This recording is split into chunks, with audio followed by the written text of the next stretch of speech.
اما بعد فاعوذ باللہ من الشیطان الرجیم بسم اللہ الرحمن الرحیم۔ پڑھیے الصلاۃ والسلام علیک یا رسول اللہ وعلی آلک واصحابک یا حبیب اللہ۔ الصلاۃ والسلام علیک یا نبی اللہ وعلی آلک واصحابک یا نور اللہ۔ پیارے پیارے اسلامی بھائیوں اور مدنی چینل کے ناظرین، سوشل میڈیا کے ناظرین، آج دعوت اسلامی کے عالمی مدنی مرکز فیضان مدینہ میں مختلف مارکیٹوں سے تعلق رکھنے والے تاجر اسلامی بھائیوں کا ایک اجتماع رکھا گیا ہے۔ کراچی کے مختلف علاقوں سے بزنس کمیونٹی کے لوگ تشریف لائے ہیں۔ بالخصوص مجھے بتایا گیا کہ ہمارے گوشت فروش اسلامی بھائی بڑی تعداد میں تشریف لائے ہیں۔ رب کریم آپ سب کا جمع ہونا اپنی بارگاہ میں قبول فرمائے اور آج کے اس اجتماع کی برکتیں ہم سب کو نصیب فرمائے۔ درود پاک پڑھنے کے بے شمار فضائل و برکات ہیں۔ میرے آقا مدینے والے مصطفیٰ صلی اللہ تعالیٰ علیہ وسلم کا فرمان عالی شان ہے، ما من عبدین متحابین فی اللہ یستقبل احدہما صاحبہ فیصافحہ۔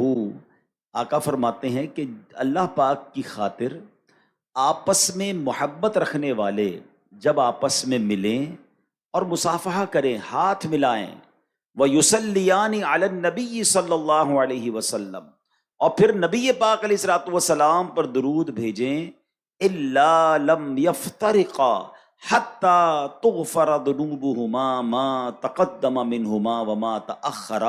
یعنی جب دو مسلمان محبت کرنے والے، اللہ کی رضا کے لیے محبت کرنے والے آپس میں ملیں، ہاتھ ملائیں، نبی پاک پر درود پڑھیں، نبی پاک فرماتے ان کے جدا ہونے سے پہلے ان کے اگلے پچھلے گناہ بخش دیے جاتے ہیں۔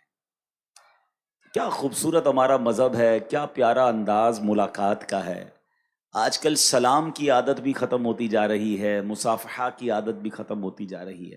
ہونا یہ چاہیے کہ جب بھی آپس میں ملیں، السلام علیکم ورحمۃ اللہ وبرکاتہ، جواب میں وعلیکم السلام ورحمۃ اللہ وبرکاتہ۔ ملاقات کریں تو بلا حائل ہاتھ ملائیں۔ یاد رکھیں دونوں ہاتھ بغیر کسی چیز کے ہاتھ میں ہوئے، بلا حائل یعنی وداؤٹ اینی تھنگ، دونوں ہاتھ ملانے چاہیے۔ ہمارا کبھی رومال ہاتھ میں ہوتا ہے، کبھی موبائل ہاتھ میں ہوتا ہے، کبھی تسبیح ہاتھ میں ہوتی ہے، تو یہ دونوں ہاتھ نہیں ملتے۔ اگر کوئی چیز ہاتھ میں تو جیب میں رکھ لیں اور بلا حائل ہاتھ ملائیں تاکہ سنت کا پورا ثواب ملے، اور پھر اس کے بعد درود پاک پڑھیں۔ انشاءاللہ جدا ہونے سے پہلے دونوں کے اگلے پچھلے گناہ معاف کر دیے جائیں گے۔ اللہ مجھے اور آپ کو سنتوں پر عمل کرنے کی توفیق عطا فرمائے، بالخصوص درود پاک کثرت سے پڑھنے کی توفیق عطا فرمائے۔ آئیے مل کر محبت سے درود پاک پڑھ لیں۔ صلو علی الحبیب صلی اللہ تعالی علی محمد صلی اللہ علیہ وسلم۔ بڑا ہی مبارک مہینہ آیا چاہتا ہے، بڑے ہی مبارک دن آنے والے ہیں۔ آپ کو پتہ ہے کہ ایک ایسے 10 دن، ایک ایسا عشرہ آنے والا ہے جس کے بارے میں نبی پاک علیہ الصلوۃ والسلام فرماتے ہیں کہ عشرہ ذوالحجہ میں، یعنی پہلی ذوالحجہ سے 10 ذوالحجہ، یہ 10 دن جو ہیں، ایک نیکی کا ثواب 700 گنا سے بھی زیادہ دیا جاتا ہے۔ یعنی کاروباری لوگ بیٹھے ہیں، اسکیم آنے والی، آپ کی زبان میں بات کروں تو ایک اسکیم آنے والی ہے کچھ دنوں کے بعد، جس میں ایک نیکی ملٹی پلائی بائی انشاءاللہ 700 ہو جائے گی۔ تو آپ سوچیں کہ ہمیں اس میں کتنی نیکیاں کرنی ہے، کیسا ذکر اللہ کرنا چاہیے، ساری نمازیں باجماعت پڑھنے کی نیت کر لیں، اور پھر انشاءاللہ درود پاک کی کثرت بھی کریں گے۔ اچھا، اب عید الاضحیٰ، چونکہ میں آج کچھ قربانی کے موضوع پر آپ سے بات کروں گا، ہم میں سے کئی وہ ہیں جنہوں نے اپنے جانور خرید لیے ہوں گے، کئی خریدنے والے ہوں گے، ہو سکتا ہے آپ میں سے کچھ بیچنے والے بھی ہوں۔ تو یہ ایک پوری دنیا میں ماشاءاللہ مسلمان ایک تیاری میں ہیں، ایک ذوق و شوق ہے، مگر جو مین کانسیپٹ ہے، جو مین ہمیں بات سمجھنی ہے قرآن و حدیث کی روشنی میں، وہ میں عرض کروں گا۔ حدیث پاک کی مشہور کتاب ترمذی اور ابن ماجہ میں مسلمانوں کی پیاری امی جان حضرت بی بی عائشہ صدیقہ طیبہ طاہرہ رضی اللہ تعالی عنہا سے روایت ہے کہ اللہ پاک کے آخری نبی صلی اللہ علیہ وسلم نے فرمایا یوم النحر، قربانی کے دن آدمی کے اعمال میں اللہ پاک کے ہاں سب سے پسندیدہ عمل قربانی کے جانور کا خون بہانا ہے۔ بے شک قربانی روز قیامت اپنے سینگوں، بالوں اور کھروں کے ساتھ لائی جائے گی، اور بے شک قربانی کے جانور کا خون زمین پر گرنے سے پہلے اللہ پاک کے ہاں بلند مقام پر پہنچ جاتا ہے۔ نشانی ہے وفا کی اور ایک نعمت ہے قربانی، نشانی ہے وفا کی اور ایک نعمت ہے قربانی، خدا کے دوست ابراہیم کی سنت ہے قربانی۔ مسلمانوں کبھی قربانی سے پیچھے نہیں ہٹنا، وقار دین ہے، اسلام کی شوکت ہے قربانی۔ تو اے میرے پیارے اسلامی بھائیوں، سیکھنے کو کیا ملا کہ اللہ کے نزدیک بقرہ عید والے دن سب سے افضل نیکی کون سی ہے؟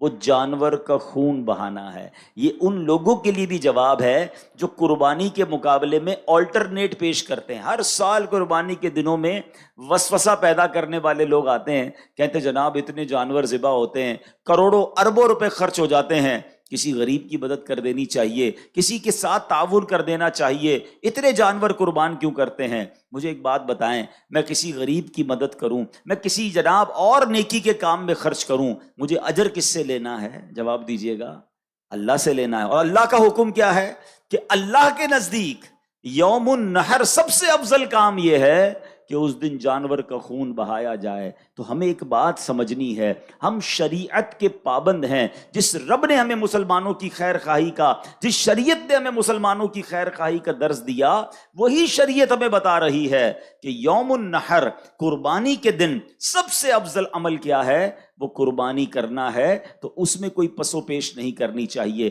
چونکہ کاروباری لوگ بیٹھے ہیں، حساب کتاب آپ کے دماغ میں بڑا فاسٹ ہوتا ہے، چند اشارے دے دیتا ہوں تاکہ لاجیکلی بھی یہ بات سمجھ آ جائے۔ اول تو ایک بات ذہن میں بٹھا لیں، شریعت کا کوئی حکم مجھے فوراً سمجھ آ جائے اور میری طبیعت اس کو سن کر خوش بھی ہو جائے، عمل کے لیے تیار ہو جائے، تو پھر اللہ کا شکر ادا کرنا چاہیے کہ مولا تیری مہربانی، مجھے اتنا آسانی سے یہ عمل سمجھ میں آ گیا۔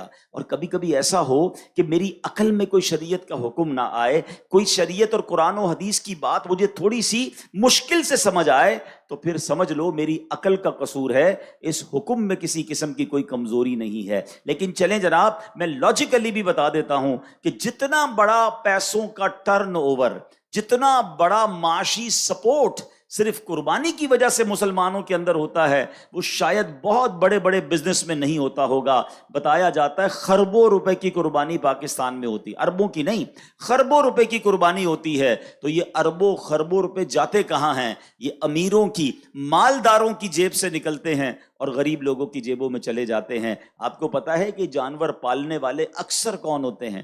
یہ گاؤں گوٹھ کے لوگ ہوتے ہیں، اپنے علاقوں میں پورا سال جانور پالتے ہیں کہ بقرہ عید کے دنوں میں بیچیں گے، پورے سال کے پیسے مل جائیں گے۔ تو سبحان اللہ، اور کمال دیکھیں میری شریعت کا، غریبوں پر قربانی نہیں ہے، صاحب نصاب پر قربانی ہے۔ یہی اکانومک سکھاتی ہے نا، یہی بزنس کا اکاؤنٹ سکھاتے ہیں کہ مالدار کی جیب سے پیسے اگر غریب کی طرف چلے جائیں تو اکانومی کو بوسٹ ملتا ہے۔ معیشت کا چکا جب چلتا ہے کہ جب پیسہ روٹیٹ ہونے لگ جائے تو جناب کروڑوں اربوں روپے جو ہے وہ لوگوں کی جیبوں سے نکلتے ہیں، جانور خریدا جاتا ہے۔ اور اگر آپ غریبوں کی بات کرتے ہیں تو لاکھوں غریبوں کا روزگار شروع ہو چکا ہے، آپ کے محلوں میں بھی شروع ہو چکا ہے، بکرا منڈی میں بھی شروع ہو چکا ہے، سوزوکی والوں کا شروع ہو چکا ہے، چارے والوں کا شروع ہو چکا ہے، جانور سنبھالنے والوں کا۔ سارے امیر لوگ ہیں کیا یہ ہیں؟ آپ کو غریب کی مدد کرنی تھی نا۔ لاکھوں غریب ماشاءاللہ روزگار کما رہے ہیں۔ جب قربانی ہوتی ہے کتنے لوگ کسائیوں کے ساتھ ہیلپر کے طور پر آتے ہیں، سب کو عید کے دنوں میں ہزاروں لاکھوں روپے مزدوری ملتی ہے،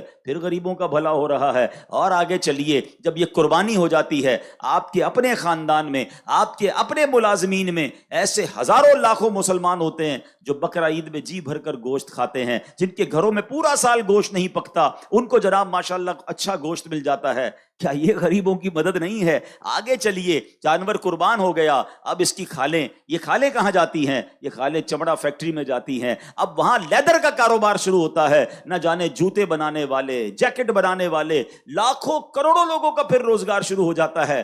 نہ جانے لوگوں کو کیوں سمجھ نہیں آتا کہ سبحان اللہ، شریعت کے ایک حکم پر عمل کرنے کے لیے ہماری معیشت کو بھی بوسٹ ملتا ہے، ہمارے کاروبار کو بھی عروج ملتا ہے، اور سبحان اللہ کروڑوں غریبوں کی مدد بھی ہو جاتی ہے۔ لیکن ہم نے یہاں پر اگر یہ بات کوئی سمجھانے والا نہ ہوتا یا ہمیں لاجک پتہ بھی نہ ہوتی، پھر بھی ہمارا کام لبیک کہنا ہے کہ اگر رب کا حکم ہے، شریعت کا حکم ہے، تو جناب اب قربانی ہی کرنی ہے، اس کا کوئی اور آلٹرنیٹ نہیں ہو سکتا۔ اور آپ نے آج حدیث بھی سن لی کہ اللہ کے نزدیک یوم النحر یعنی قربانی والے دن سب سے افضل اگر کوئی عمل ہے تو وہ جانور کا خون بہانا ہے۔ اور سبحان اللہ، یہ جانور تو قیامت کے دن اپنے بالوں کے ساتھ، اپنے کھروں کے ساتھ، اپنے سینگوں کے ساتھ یہ پورا جانور قیامت کے دن لایا جائے گا۔ تو اب یہاں یہ بھی غور کر لینا چاہیے کہ اللہ نے جیسا مال دیا ہے نا، پھر ویسا جانور قربان کریں تاکہ اس کی بارگاہ میں وہ اس طریقے کا جانور ہمارے سامنے آئے۔ اب قرآن مجید کیا فرماتا ہے؟ یہ بڑی کمال کی آیت ہے، اور یہ ویسے تو تمام چیزوں کے لیے ہے مگر قربانی کے لیے خاص۔ اللہ فرماتا ہے لن ینال اللہ لحومها ولا دماؤها ولکن ینالہ التقوی منکم۔ سبحان اللہ، آسان ترجمہ قرآن کنز العرفان، اللہ کے ہاں ہرگز نہ ان کے گوشت پہنچتے ہیں اور نہ ان کے خون، البتہ تمہاری طرف سے پرہیزگاری اس کی بارگاہ تک پہنچتی ہے۔ سبحان اللہ، تو پتہ یہ چلا اللہ کی بارگاہ میں قربانی کا گوشت اور خون نہیں پہنچتا۔ پہلے کیا ہوتا تھا؟ پہلے کے زمانے میں تفسیر صراط الجنان میں ہے کہ جب زمانہ جاہلیت کا دور تھا تو غیر مسلم اپنی قربانی کے خون سے کعبہ کی دیواریں رنگتے تھے، معاذ اللہ کعبہ شریف کی دیواروں کو خون سے آلودہ کرتے تھے، سمجھتے تھے کہ یہ کرنے سے اللہ پاک کا قرب ملے گا۔ جب اسلام کا نور جگمگایا، صحابہ کرام نے حج کیا، قربانیاں پیش کی، تو ان کی تعلیم کے لیے آیت نازل ہوئی کہ اللہ پاک کی بارگاہ میں قربانی کا گوشت نہیں پہنچتا، اس کی بارگاہ میں خون نہیں پہنچتا، ہاں تمہاری طرف سے تقویٰ پہنچتا ہے، پرہیزگاری پہنچتی ہے، قربانی کے لیے اچھی نیت اور اخلاص اور تقویٰ پہنچتا ہے۔ تو ہمیں یہ سمجھنا ہے کہ اصل ایسنس کیا ہے، یہ قربانی کا اصل مقصد ہمارے دلوں میں کیا ہونا چاہیے۔ سبحان اللہ، شیخ ابو طالب مکی رحمۃ اللہ تعالی علیہ نے اس کی بڑی خوبصورت تفصیل بیان کی ہے، خلاصتاً عرض کرتا ہوں۔ آپ فرماتے اے میرے بندو، اللہ فرماتا اے میرے بندو، تم گھر سے نکلے جانور لینے کے لیے، لوگ تمہیں دیکھ رہے تھے، تم نے جا کر جانور خریدا، لوگ تمہیں دیکھ رہے تھے، تم جانور گھر لائے، لوگ تمہیں دیکھ رہے تھے، تم نے جانور کی دیکھ بھال کی، لوگ تمہیں دیکھ رہے تھے، تم نے جانور کو میرے نام پر ذبح کیا، لوگ تمہیں دیکھ رہے تھے، تم نے کھانا پکایا، لوگوں میں تقسیم کیا، گوشت کو ڈسٹریبیوٹ کیا، لوگ تمہیں دیکھ رہے تھے۔ الغرض خریداری سے لے کر قربانی تک سارے معاملات میں لوگ تمہیں دیکھ رہے تھے، لیکن اس پورے وقت میں ایک چیز میرے اور تیرے درمیان تھی، اور وہ یہ تھی کہ تمہارے دل کی کیفیت کیا تھی۔ پس تمہارے عمل کی مقبولیت کا فیصلہ اسی کیفیت پر کیا جائے گا، یہ دیکھا جائے گا کہ دل میں تقویٰ تھا، اللہ کی رضا کی نیت تھی یا کچھ اور نیتیں شامل تھیں۔ اب میں نے اور آپ نے یہ غور کرنا ہے، جانور خریدنے جائیں گے، دل میں نیت کیا ہو، یار محلے والے کیا کہیں گے، علاقے والے کیا کہیں گے، ہیں بچے خوش ہوں گے کہ نہیں ہوں گے، یا یہ نیت ہو کہ اس جانور کو اللہ کے نام پر قربان کرنا ہے۔ جانور خرید کے لائے، لوگوں نے پوچھا ہاں بھائی کتنے کا لیا ہے، اب دل کی کیفیت کیا ہے کہ بتاؤں کتنے کا لیا، میری سخاوت کے چرچے ہوں، یا یہ نیت ہو کہ اللہ کی رضا کے لیے لیا ہے، تقویٰ کے لیے لیا ہے، لوگ واہ واہ کر رہے ہیں، دل کی کیفیت کو چیک کرنا ہے۔ جب دوسروں کے جانور سے آپ کے جانور کا موازنہ، کمپیرزن کر رہے ہیں، اب آپ نے چیک کرنا ہے کہ دل میں نیت کیا ہے۔ کاش ذبح کر لیا، اب گوشت بانٹنے کا وقت ہے، اس وقت دل کی کیفیت کیا ہے کہ سارا گوشت میں ہی رکھ لوں کہ نہیں اللہ کے بندے بھی کھائیں، غریب لوگ بھی کھائیں، دل کی کیفیت کیا ہے۔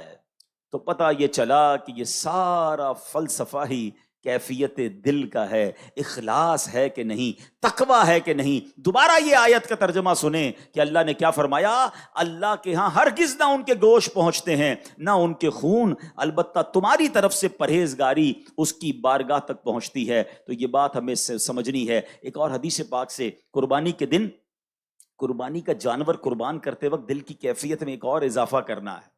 اللہ کے حبیب علیہ الصلوۃ والسلام فرماتے ہیں قربانی کا خون زمین پر گرنے سے پہلے اللہ پاک کے ہاں قبول ہو جاتا ہے۔ فرمایا فطیبوا بہا نفسن، پس خوش دلی کے ساتھ قربانی کیا کرو۔ یہ دس از دا کنڈیشن۔ پہلی کنڈیشن کیا تھی؟ تقویٰ ہوگا، اللہ کی بارگاہ میں کیا پہنچے گا؟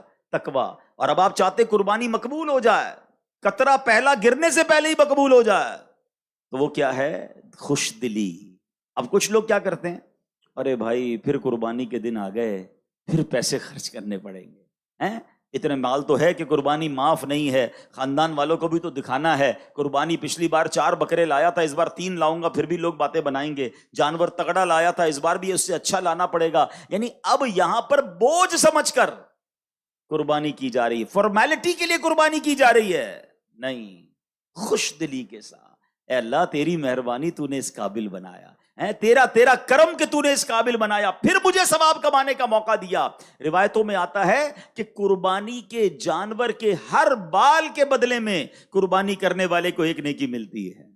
کتنے بال ہوتے بکرے کے اوپر، بکری کے اوپر یا گائے کے اوپر؟ لاکھوں لاکھ نیکیاں یا اللہ تو نے مجھے کمانے کا موقع دیا۔ سبحان اللہ، قربانی ہوتے ہی قربانی کرنے والے کے گناہ معاف ہو جاتے ہیں، یا اللہ تو نے پھر مجھے گناہ معاف کرنے کا موقع دیا۔ بلکہ سچی بات تو یہ ہے بندہ یہ بھی سجدہ شکر ادا کرے کہ اللہ تیری مہربانی، جانور ذبح کرنے کا حکم دیا، حضرت ابراہیم کو تو بیٹا ذبح کرنے کا حکم دیا تھا، اے اللہ تو نے کتنی آسانی کر دی کہ ہم جانور قربان کر رہے ہیں، اس کا گوشت بھی خود کھا رہے ہیں، اور ہماری قربانی بھی قبول ہو رہی ہے، ہمیں اجر بھی مل رہا ہے۔ ان جذبات کے ساتھ قربانی ہونی چاہیے۔ اور میں آپ کو ایک اور بات بتاؤں، یہ صرف قربانی میں نہیں، وین ایور، کبھی بھی زندگی میں آپ کوئی بھی نیکی کریں نا، دل میں خوشی ہونی چاہیے۔ نماز پڑھ رہے ہیں، بڑا مزہ ہے، روزہ آ گیا، رمضان آ گئی، انجوائے کریں، زکوٰۃ کا ٹائم آ گیا، سجدہ شکر ادا کریں، اے اللہ تیری مہربانی، زکوٰۃ دینے والا بنایا، مانگنے والا نہیں بنایا۔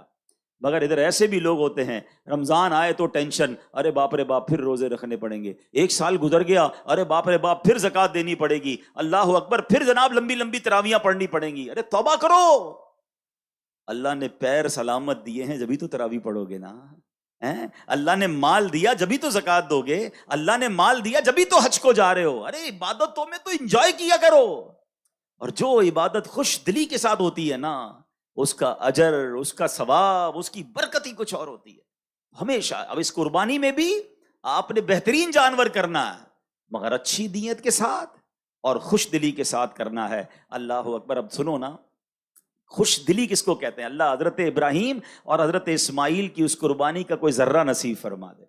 حضرت ابراہیم نے جب خواب دیکھا تھا نا، آپ کو تو حکم دیا گیا تھا بیٹا ذبح کریں، اپنے بیٹے کو لے کے جا رہے ہیں مینا کی طرف۔ کمال یہ ہے کہ بیٹے سے چھپ کر قربانی نہیں کی، بیٹے کو بتا دیا۔ آپ نے کہا یا بنی انی ارا فی المنام انی اذبحک فانظر ماذا تری، کہتے ہیں اے میرے بیٹے، میں نے خواب میں دیکھا کہ میں تجھے ذبح کر رہا ہوں، اب تو دیکھ تیری کیا رائے ہے۔ اللہ اکبر۔ 7-8 سال کے بچے سے پوچھا جا رہا ہے کہ مجھے حکم ملا ہے کہ تجھے ذبح کرنا ہے، اب تیری کیا رائے ہے؟ مگر وہ کیسی عظیم ہستی ہیں، ذبیح اللہ ہیں۔ حضرت ابراہیم نے جب یہ کہا تو بیٹے کے جسم پر جو ہے نا چہرے پہ چمک آ گئی، چہرہ کھل اٹھا، جسم پر کپ کپی طاری ہو گئی۔ حضرت ابراہیم پوچھتے ہیں اے بیٹے یہ معاملہ کیا ہے، تیرا چہرہ کھلکھلا رہا ہے، تیرے جسم پر کپ کپی آ رہی ہے؟ شہزادے کیا کہتے ہیں ابو جان میں قربان ہو جاؤں کہ میں اپنے رب کے حضور حاضر ہو جاؤں گا، اس فانی دنیا سے نکل کر میں جنت میں پہنچ جاؤں گا۔ اللہ پاک نے اگر میرے لیے حکم دیا ہے تو اس کا مطلب وہ رب کریم مجھ سے راضی ہے۔ بے شک رب نے جو اپنے پاس نعمتیں تیار کر رکھی ہیں وہ اس دنیا اور جو کچھ اس میں ہے اس سے تو بڑا بہتر ہے۔ سبحان اللہ، میں کتنا خوش نصیب ہوں کہ مجھے اس قربانی کے لیے قبول فرما لیا گیا۔ ادھر پیسے سے قربانی میں جان جا رہی ہے، ادھر جس کی جان جانی ہے وہ خوشی سے جھوم رہا ہے۔ فرق تو دیکھو نا کہ اللہ کی بارگاہ میں قربانی کرنے والے نے کیسی قربانی کی۔ سبحان اللہ۔ شاعر کہتے ہیں عید قرباں جذبہ ایثار کا اظہار ہے۔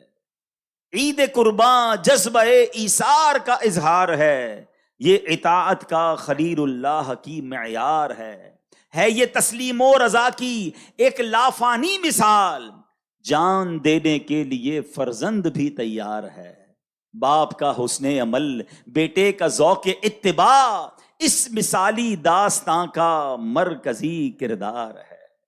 بزرگوں نے جب یہ واقعات پڑھے نا، انہوں نے کیا کیا، اب ہمیں تو حکم نہیں ہے بیٹا ذبح کرنے کا، مگر شیخ احمد بن یحییٰ دمشقی رحمت اللہ تعالی ایک بڑے نیک بزرگ ہیں، دمشق میں موجود تھے، دمشق کے رہنے والے ہیں، کہتے ہیں ایک روز اپنے والدین کے ساتھ میں بیٹھا تھا، والد صاحب قرآن پڑھ رہے تھے، والدہ بھی ساتھ بیٹھی تھی، دوران تلاوت ہی حضرت ابراہیم اور حضرت اسماعیل کا واقعہ آ گیا، انہوں نے قرآن کریم سے یہ واقعہ پڑھ کر گھر والوں کو سنایا کہ دیکھو کیسے قربانی ہوئی تھی، حضرت ابراہیم نے اپنا بیٹا ذبح کرنے کے لیے گئے اور یہ واقعہ ہوا، اللہ اکبر۔ تو ان کی والدہ نے یہ واقعہ سنا، کہتی ہیں بیٹا کیسے عظیم لوگ ہیں کہ باپ نے بیٹے کو قربان کر دیا، میرے بھی تو تم ایک ہی بیٹے ہو، میں تمہیں قربان تو نہیں کرتی، ذبح کرنے کا تو حکم نہیں ہے، جا میرے بیٹے میں تجھے اللہ کے نام پر وقف کرتی ہوں، جا اور اللہ کی عبادت کر، دین کا کام کر۔ حضرت شیخ احمد کہتے ہیں میں گھر سے چلا گیا، مکہ مکرمہ پہنچا، کعبہ شریف کے قریب رہ کر عبادتوں میں دل لگاتا رہا، نیکیوں میں مصروف رہا، کئی سالوں بعد والدین کی یاد آئی، کہتے واپس دمشق آیا، دروازہ کھٹکھٹایا، اندر سے ماں نے پوچھا کون ہے، کہتے احمد ہوں، ماں کہتی میرا ایک ہی بیٹا تھا، وہ میں نے اللہ کے نام پر وقف کر دیا ہے، اے بیٹا واپس جا، اللہ کی عبادت کر، دین کی خدمت کر، اب ہماری ملاقات قیامت کے دن ہوگی۔ یہ ایسے افراد تھے آج ہم اپنے بچوں کو دین کی طرف بھیجنے کے لیے تیار نہیں ہوتے، ہمیں کوئی کہے 3 دن کے مدنی قافلے میں چلو، کہتے ٹائم نہیں ہے، ارے بھائی 2-3 گھنٹے کے کسی اجتماع میں آ جاؤ، آپ کو پتا تو ہے حضرت کاروبار کتنا مصروف ہے، کیسے نکلوں کاروبار سے، دکان پر کوئی اور بیٹھنے والا نہیں ہے، اچھا یہی صاحب کبھی ٹورسٹ پر کبھی گھومنے جانا ہو، کئی دن روانہ ہو جائیں گے، مگر دین کے لیے وقت نہیں نکلتا۔ اللہ اکبر، یاد رکھیے ایک وقت آئے گا جب موت کا فرشتہ آئے گا نا، دکان سے بھی اٹھا کر لے جائے گا، گھر سے اٹھا کر بھی لے جائے گا، اس وقت اس کو روک نہیں سکیں گے۔ بڑا گہرا جملہ کہنے جا رہا ہوں، اس آخرت کے سفر سے پہلے کچھ ایسے اچھے سفر کر لو جو اس سفر کو آسان کر دے۔ ہاں، اگر آخرت کا سفر آسان کرنا ہے نا تو زندگی میں سے ہی کچھ وقت نکالیے، پہلے تو وہ سیکھیے جو مجھ پر سیکھنا فرض ہے۔ ہم کاروبار کرنے والے ہیں، کیا ہمیں کاروبار کے مسائل آتے ہیں؟ کیا تجارت کے اصول سیکھے ہم نے؟ ہم میں سے کچھ جاب کرنے والے ہوں گے، کیا آپ نے اجارے کے مسائل سیکھے؟ جس کو جاب پر کسی کو رکھنا ہے، اجیر رکھنا ہے، اس کو بھی شرعی حکم سیکھنا ضروری ہے۔ بہت ساری بیسکس ہیں جو ہمیں نہیں آتی، ہمیں اپنی کاروبار کے سارے طریقے معلوم ہوتے ہیں، مارکیٹ کی ساری ہمیں جناب لین دین کا طریقہ آتا ہے، مگر میری شریعت نے جو مجھ پر سیکھنا لازم کیا، بڑے بڑے لوگوں کو نماز پڑھنا، وضو کرنا، غسل، نماز جنازہ، کپڑے پاک کرنے کا طریقہ، بیسکس وہ نہیں آتے، تو کب سیکھیں گے؟ اور ایک وہ لوگ ہیں جو بیٹے کو کہتے ہیں بیٹا اب قیامت کے دن ملاقات ہو، تو کیا بن گئے وہ؟ شیخ احمد نصفی رحمت اللہ تعالی کے اتنے بڑے ولی بن گئے، اتنے بڑے بزرگ بن گئے۔ کم از کم میں مشورہ بھی دیتا ہوں، چلے بات چلی ہے، ہم میں سے بہت سارے صاحب اولاد ہوں گے، اللہ نے پیسوں سے بھی نوازا ہوگا، کہ ایسا نہیں ہو سکتا اگر اللہ نے 3-4 بیٹے دیے ہیں تو ایک بیٹا دین کے لیے وقف کر دینا، 2-3 بیٹے کاروبار میں ساتھ دیں، ایک جنت کا کاروبار آپ کے لیے کرے، ایک جنت کا سامان کر دے۔ خوش نصیب ہے وہ والدین جو اپنے بچوں کو دین کے لیے وقف کرتے ہیں، وہ بیٹا پھر عالم بنے، وہ حافظ بنے۔ اور میرا ماننا یہ ہے کہ اگر کسی بزنس فیملی سے کوئی بچہ کھڑا ہوتا ہے اور جب وہ دین کا کام کرتا ہے تو وہ اس میچورٹی کے ساتھ، اس کانفیڈنس کے ساتھ جا کر پوری دنیا میں دین کا کام کرتا ہے جو عام مبلغ کے لیے آسان نہیں ہوتا۔ تو میں تو آپ کاروباری اسلامی بھائیوں کو، بلکہ یہ میرا بیان دنیا بھر میں اگر سنا جا رہا ہے، میں تمام والدین کو کہتا ہوں، لوگ کہتے ہیں ایک بیٹا میرا جناب ڈاکٹر ہے، ایک بیٹا میرا لائر ہے، ایک بیٹا جناب میرا بزنس سنبھالتا ہے۔ میں نہیں کہتا کہ جناب یہ کام غلط ہے، مگر خوش نصیب ہیں وہ والدین جو یہ کہتے نظر آتے ہیں کہ میرا ایک بیٹا عالم دین ہے، میرا بیٹا مفتی اسلام ہے، میرا بیٹا جناب دین کا مبلغ ہے، اور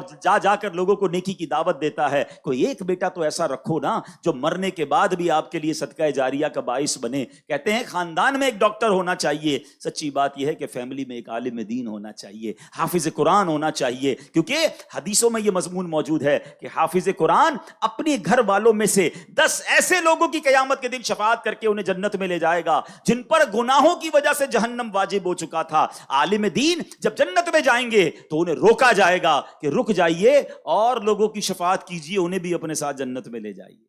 تو ان کے ماں باپ کا کیسے وارے نیارے ہوں گے، ان کے بھائی بہنوں کے وارے نیارے کیسے ہوں گے کہ جس کی فیملی میں کوئی عالم باعمل اور دین کا مبلغ ہوگا۔ صرف نوٹ گننے کے لیے اولاد کو آگے بڑھانا ہے، صرف کاروبار کو چمکانے کے لیے ہم نے سارے بچوں کو لگانا ہے؟ نہیں، یہ انویسٹمنٹ کیجئے۔ ہاں، اور ایک اور بات اشارتاً عرض کر دیتا ہوں کہ اگر آپ یہ طے کریں کہ آپ کے بیٹوں میں سے کوئی ایک بیٹا آپ دین کے لیے وقف کریں تو اس کو اتنا ہی سپورٹ کریں جتنا کاروبار کرنے والے کو بھی سپورٹ کریں۔ ورنہ کرتے کیا ہیں، کسی بچے کو اگر عالم بنا دیا، اب بعد میں ساری زندگی وہ بیٹا شرمندہ رہتا ہے، کاش میں بھی کاروبار کرتا، سارے بھائی آگے نکل گئے، میں پیچھے رہ گیا۔ اپنی مثال دینی نہیں چاہیے، مگر شاید کسی والدین کو کام آ جائے تو میں اپنی مثال آپ کو اس لیے دے دیتا ہوں کہ الحمدللہ میں اپنے ماں باپ کا سب سے بڑا بیٹا ہوں، ٹھیک ہے؟ اور میرے والد صاحب نے شروع ہی میں دعوت اسلامی جب بنی تھی تو مجھے دعوت اسلامی کے لیے، دین کے لیے وقف کیا، لیکن انہوں نے ایک اور کمال یہ کیا کہ مجھے اپنی کمپنی میں پارٹنر بھی رکھا۔ میرا ایک اور بھائی کاروبار کرتا ہے، انہوں نے یہ پہلے سے پلان کیا کہ جتنا اس بھائی کو فائدہ ہوگا، کاروبار میں بینیفٹ ہوگا، جو اس کا شیئر ہوگا وہ میرا بھی شیئر ہوگا۔ مجھے کہا بیٹا آپ نے کاروبار نہیں کرنا، آپ نے دین کا کام کرنا ہے۔ اب بتائیں کتنا سکون ہو گیا، کتنا ریلیکسیشن ہو گیا کہ بھائی دین کا کام بھی کر رہا ہوں اور مجھے کوئی مالی پرابلم نہیں ہے۔ اب آپ ساری دنیا میں کام کریں، آپ کو کتنا حوصلہ ہوگا اگر یہ آپ اپنے بچوں کے ساتھ کرتے ہیں، انہیں حوصلہ دیتے ہیں، حوالے کریں انہیں دعوت اسلامی کے، اور پھر دیکھیں انشاءاللہ دعوت اسلامی کیسی تربیت کر کے آپ کی آنکھوں کا نور آپ کے بیٹے کو بنائے گی، اور انشاءاللہ دنیا بھر میں وہ آپ کا سر بھی فخر سے بلند کرے گا۔ تو اپنے بچوں کو، آج ہم قربانی کی بات کر رہے ہیں، بقرعید کی قربانی تو کریں، مگر اپنی اولاد میں، اپنی فیملی میں ایسے لوگ تیار کریں کہ جو آپ کے جانے کے بعد بھی دین کے زبردست کام کرنے والے بنے۔ آج نوجوانوں کا جو حال ہے، آج جو کاروباری طبقے کا حال ہے، جو آج ینگسٹر، کیونکہ جتنے مالدار ہوتے جا رہے ہیں، عقل مندی تو یہ ہوتی ہے کہ پیسہ بڑھے، مال بڑھے تو رب کی اطاعت بڑھے، اللہ کی رضا والے کام بڑھیں۔ مگر ہم یہ دیکھتے جا رہے ہیں کہ جو جتنا مالدار ہوتا جا رہا ہے، بدقسمتی سے اتنا گناہوں میں مبتلا ہوتا جا رہا ہے۔ اس کی آل اولاد اب جناب چونکہ پیسے آ گئے، اب پر نکل گئے ہیں، تو اب جناب سارے برے کاموں میں لوگ نظر آتے ہیں۔ ایسا ہونا نہیں چاہیے تھا۔ عقل مندی یہ ہے کہ رب جتنی عطائیں بڑھائے ہم اتنے سجدے بڑھائیں، ہم اتنا شکر بڑھائیں۔ مگر ہو کیا رہا ہے، وہ عطائیں بڑھا رہا ہے، معاذ اللہ ہم خطائیں بڑھا رہے ہیں۔ تو اپنی نسلوں کو بچانے کے لیے اپنے کاروباری ساتھیوں کی بھی فکر کیجئے نا۔ آپ کی مارکیٹ میں لوگ ہوں گے، آپ کی فیکٹری کے پاس جن کی فیکٹری ہوگی، آپ دیکھ رہے ہوں گے کہ ان کے بچوں کا کیا حال ہو رہا ہے، بلکہ ان نوجوانوں کا کیا حال ہو رہا ہے۔ اس کی فکر کون کرے گا؟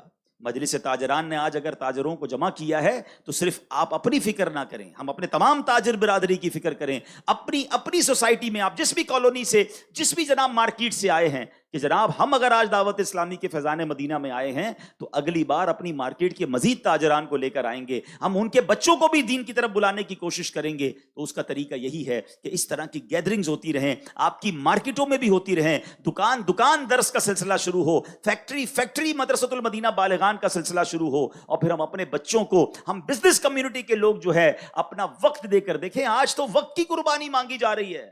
حضرت اسماعیل نے اور حضرت ابراہیم نے کیسی قربانی دی، آپ کو پتہ ہے کیسا منظر تھا؟ جھرجھری آ جاتی ہے، کہتے ہیں نا رونگٹے کھڑے ہو جاتے ہیں۔ روایتوں میں آتا ہے جب حضرت ابراہیم علیہ السلام نے بیٹے کو قربانی کے لیے لٹایا، ان کے ہاتھ باندھ دیے، ان کے سر کے قریب بیٹھ گئے، چھری ان کی گردن پر رکھ دی، اور پھر کہا الہی لک الحمد فی الدہر الباقی رزقتنی الولد علی کبر سنی فابتلیتنی بہذا البلاء۔ اے اللہ پاک، ہمیشہ ہمیشہ تیری حمد ہے، تو نے مجھے بڑھاپے میں بیٹا عطا فرما۔ یہ امتحان پتہ ہے کیسا تھا؟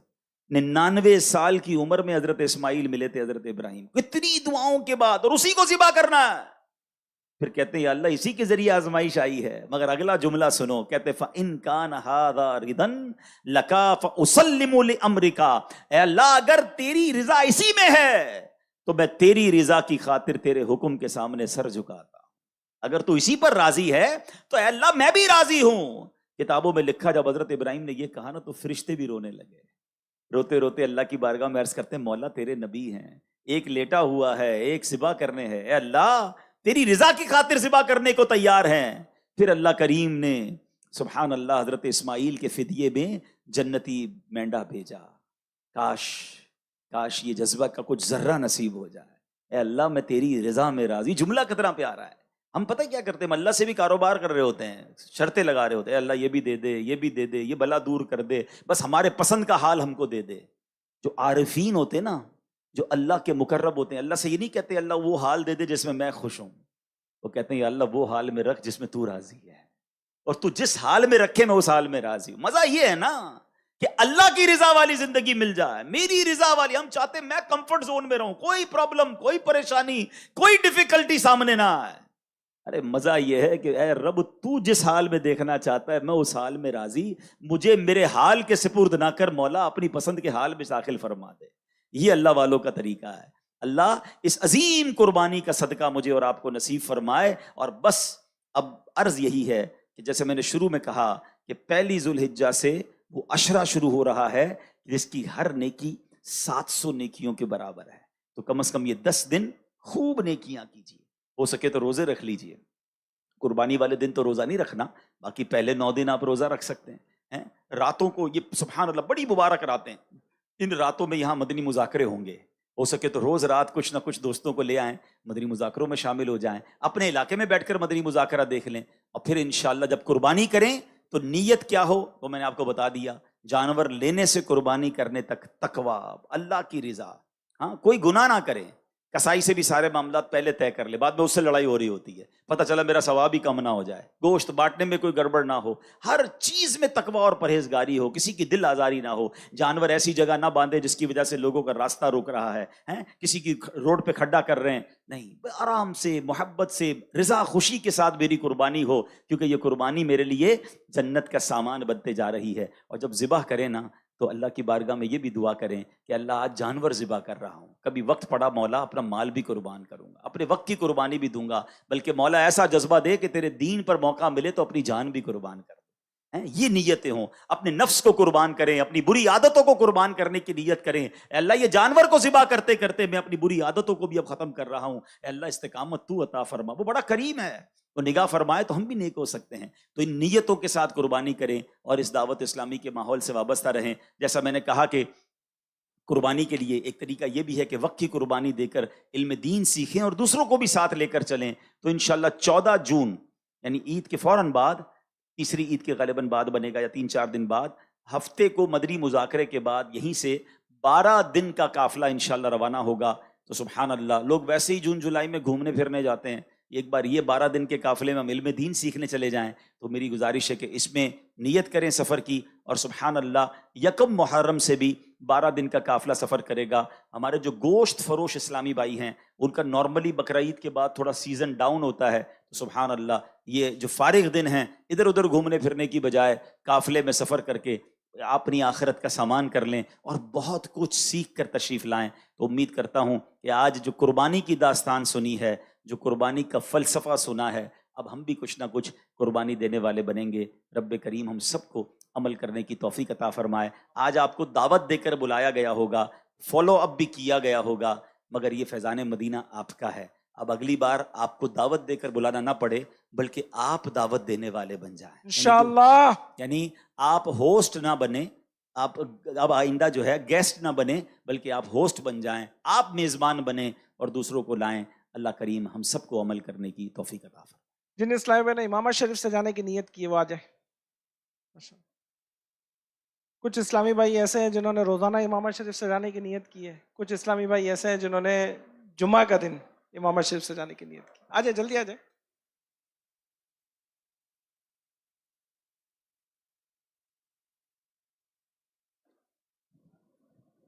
مدینہ سنت کی بہار آئی فیضان مدینہ میں، رحمت کی گھٹا چھائی فیضان مدینہ میں، سنت کی بہار آئی فیضان مدینہ میں، رحمت کی گھٹا چھائی فیضان مدینہ میں، سنت کی بہار آئی فیضان مدینہ میں، سنت کی بہار آئی فیضان مدینہ میں، رحمت کی گھٹا چھائی فیضان مدینہ میں، رحمت کی گھٹا چھائی فیضان مدینہ میں، داڑھی ہے امام ہے، زلفوں کی بخاریں ہیں، داڑھی ہے امام ہے،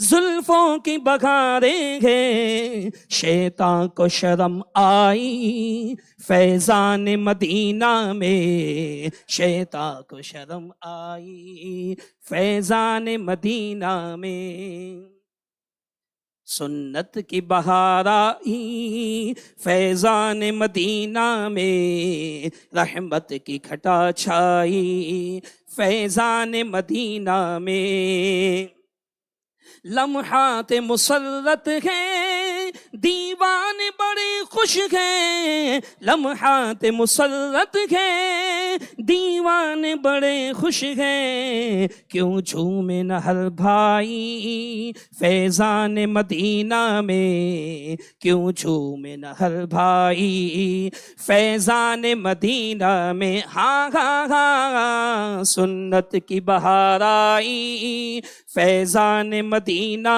میں، رحمت کی گھٹا چھائی فیضان مدینہ میں، سنت کی بہاروں کا کچھ ایسا سما چھایا، سنت کی بہاروں کا کچھ ایسا سما چھایا، فیشن کو حیا آئی۔ ماشاء اللہ ماشاء اللہ، انشاءاللہ دعا کرو۔ الحمدللہ رب العالمین والصلاة والسلام علی خاتم النبیین اللہم ربنا آتنا فی الدنیا حسنۃ وفی الآخرۃ حسنۃ وقنا عذاب النار۔ میرے مولا ہم سب کا جمع ہونا اپنی بارگاہ میں قبول فرما، جو لوگ وقت نکال کر سفر کر کے تشریف لائے قدم قدم پر نیکیاں عطا فرما۔ اے اللہ ہم سب کو جلدی جلدی حرمین طیبین کی حاضریاں نصیب فرما، سب کے رزق حلال میں کاروبار میں برکتیں اور وسعتیں عطا فرما۔ اے اللہ ہماری مشکلیں آسان فرما، بیماروں کو شفا عطا فرما، قرض داروں کے قرضے اتر جائیں۔ وصلی اللہ تعالی علی خیر خلقہ محمد وآلہ وصحبہ اجمعین برحمتک یا ارحم الراحمین۔